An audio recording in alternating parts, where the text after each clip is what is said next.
पूर्णिमा आती है ना, उसको रास पूर्णिमा कहते हैं। शरद पूर्णिमा, रास पूर्णिमा की रात्रि आ रही है और भगवान ने सोचा कि आज क्यों न मैं गोपियों के साथ महारास की मिलाता हूं। ये जो गोपियां न जाने कितने जन्मों जन्मों तक तपस्या करके गोपी बनी है, ये जो ऋषि मुनि जो न जाने कितने वर्षों तक तपस्या करके आज गोपी बनी है, मैं उन सभी गोपियों को, मैं उन सभी ब्रजअंगनाओं को रास लीला का कारण प्रदान करूं। ये सोचो कृष्ण ने ग्वाल बालों को, बछड़ों को,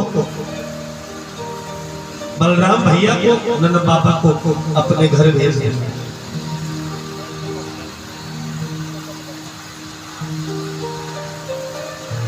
बाकी सब ब्रजवासियों को जो गाय चराने आए थे सबको अपने अपने घर भेज दिया और भगवान कृष्ण स्वयं जमुना के किनारे पर बैठे अंधेरा होने का इंतजार करने लग गए और चंद्रमा उदय होने का इंतजार करने लग गए। समय बीतता गया, अंधेरा हो गया और जैसे आकाश में चंद्रमा उदय हुए, चंद्रमा उदय होते ही कृष्ण ने अपने कमर में से संपूर्ण विश्व को मोहित करने वाली बंसी को निकाला और होठों के साथ लगाकर बजाना प्रारंभ कर। माता बहनों भाइयों, कृष्ण की जब बंसी बजा जाती थी पूरा विश्व मोहित हो जाता था।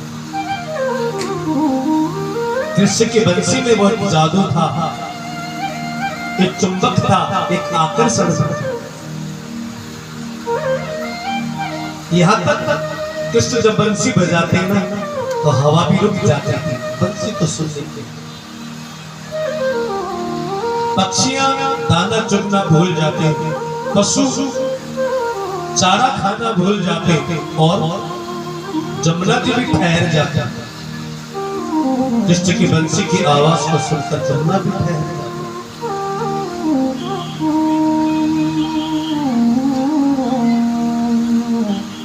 श्री कृष्ण की बंसी बजी, सारे ब्रजमंडल में ब्रजवासियों ने जब बंसी की आवाज को सुनी सब मोहित हो गए बंसी की आवाज को सुनकर।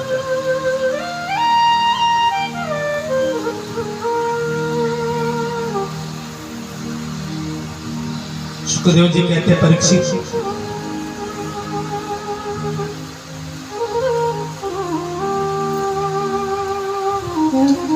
वृंदावन में जितनी भी गोपियां हैं उन गोपियों से राह दी गई। जैसे बंसी की आवाज गोपियों ने सुनी तो गोपियों से राह नहीं गया और अपना घर परिवार, घर का काम धाम, अपना लोक लाज त्याग कर घर से निकल कर जिधर से बंसी की आवाज आ रही है उधर चल पड़े। प्रत्येक गोपियों को ऐसा लगा कृष्ण मुझे बुला रहे हैं,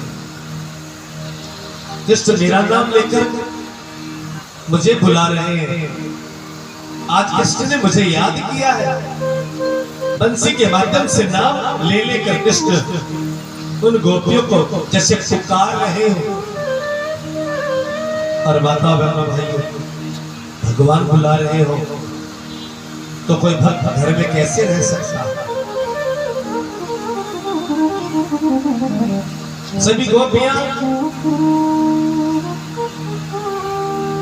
अपना अपना काम धाम छोड़कर भाग पड़ी। कई सारी गोपियों ने सोचा श्रृंगार तो कर ले, सुबह की साड़ी पहनी हुई है बदल लेते हैं, नहा धो करके कुछ श्रृंगार कर लेते हैं, कुछ सुंदर से बनकर जाएंगे, कृष्ण को भी अच्छा लगेगा, हमें भी अच्छा लगेगा। सुखदेव जी कहते हैं परीक्षित, उन गोपियों ने जो श्रृंगार किया सब उल्टा पुल्टा श्रृंगार कर होठों में जो लाली लगाते हैं उसको आंखों पर लगा लिया और आंखों का काजल होठों पर, गले का हार पैर में और पैर की पजेब गले में। जल्दबाजी में उल्टा पुल्टा श्रृंगार करके बहुत सारी गोपियां कृष्ण के पास पहुंच गई। और जब एक एक करके गोपियां जमुना के किनारे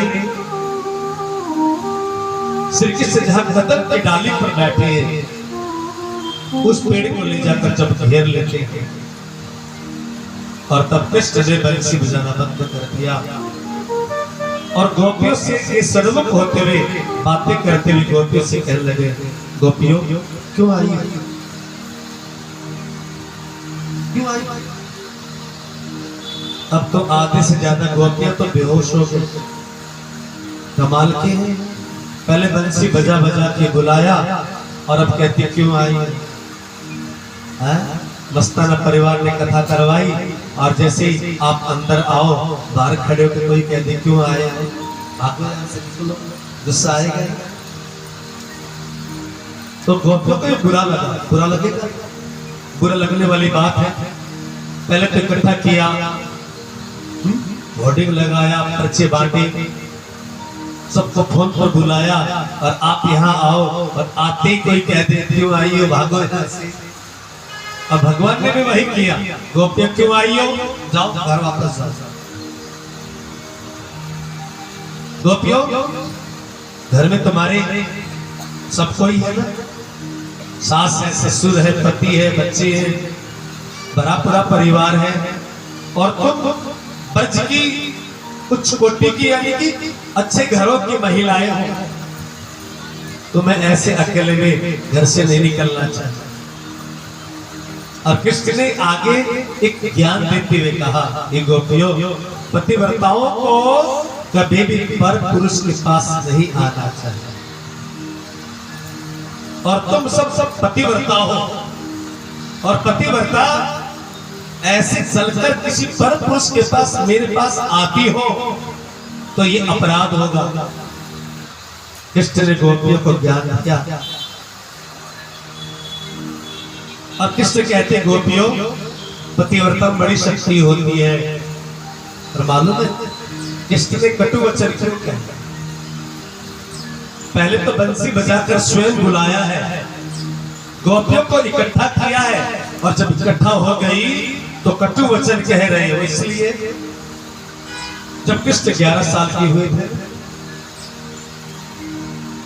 तो कृष्ण ने मनसुखे से कहा, मनसुखा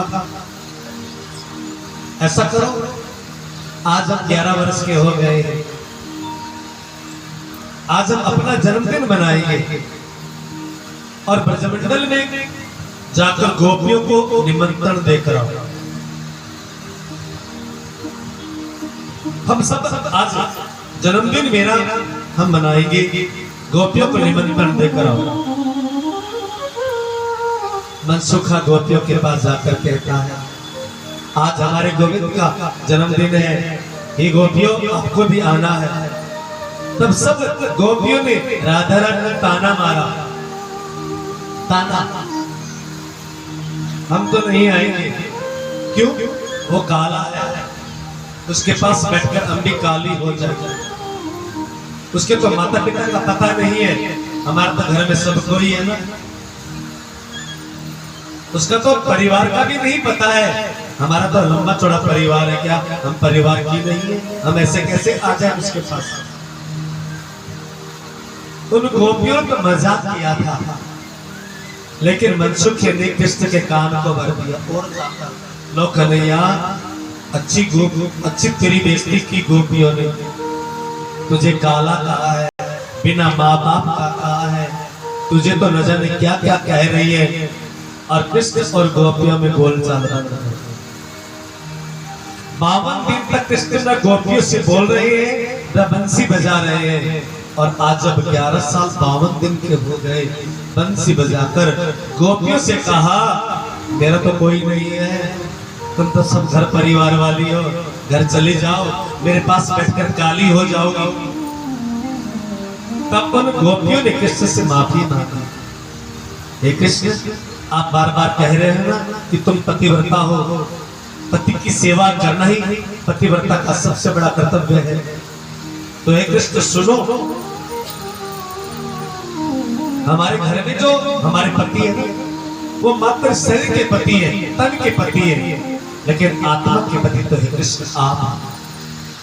हमें पता है घर में जो पति बैठे वो हमारे शरीर के पति है, एक दिन वो साथ छोड़ जाएंगे, लेकिन आत्मा का पति हमेशा साथ रहता है। हे कृष्ण, हमारे साथ ऐसा व्यवहार मत करो, हम दुखी हो रही हैं, हमसे जरा प्रेम से बातें करो ना।